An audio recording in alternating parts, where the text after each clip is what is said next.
So NFTs, we covered this a little bit. Yeah.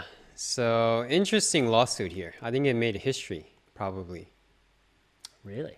Yeah, with the Jay-Z thing. So Yeah. hey, can you just give a quick rundown of what happened? Well, okay, this is how I mean, as I understand it, so basically it's Roc-A-Fella Records, which was, I think it was three parties of the record company. And then one of the guys, well, they subsequently split up, but one of the guys put an NFT against the claim of his company shares. I think that's how I read it, which I think is an interesting use case for NFTs. Did I read that correctly? I mean, is that right? No, it's a good question because I'm reading multiple articles and they all kind of tell it differently. So I'm not 100% clear myself. But it's kind of like at the end of the day, this is a good, I would say, example of what an NFT actually means and how you can exercise the ownership, right? So it's actually really interesting because you have this NFT and for the first time ever, it comes to the problem of like a lawsuit. So we're kind of trying to figure out how NFTs can really play into proving, whether it's a yes or no in these types of cases. But at the end of the day, it's whoever owns a key, right? Owns an NFT. And that's the ultimate, we say IP. So we're going to have to start shifting our minds on what we think of digital ownership. Totally. Yeah. Yeah, I mean, and that's where I think you can go. We're, I think, barely scratching the surface on NFTs. Barely.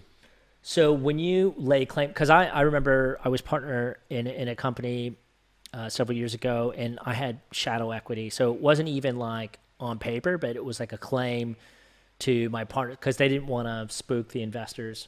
Yeah. So I remember thinking like, okay, well, this is weird, but whatever. But I had a legal claim to part of his shares, even though I wasn't on the share registry, right? Mm. So this is kind of like a great case, or sort of, I guess, a use case for NFT. It's like, well, doesn't necessarily have to be publicly known, but you still have claim to it, right? Exactly. So it's kind of like what's the main problem, right, with this before NFT, whether it's IP rights, shares, or anything. At the end of the day, you have to rely on the government or some sort of agency to prove everything. And then going through all of this is super costly. It takes a lot of time, and then you have all this drama and people saying this and that. However, with NFTs, right, you can completely remove those governments or organizations or anything. It's again, your keys, your NFT. Yeah, so it's really interesting, and I think a lot more people will start to realize this slowly, and this is the future, in my opinion, right?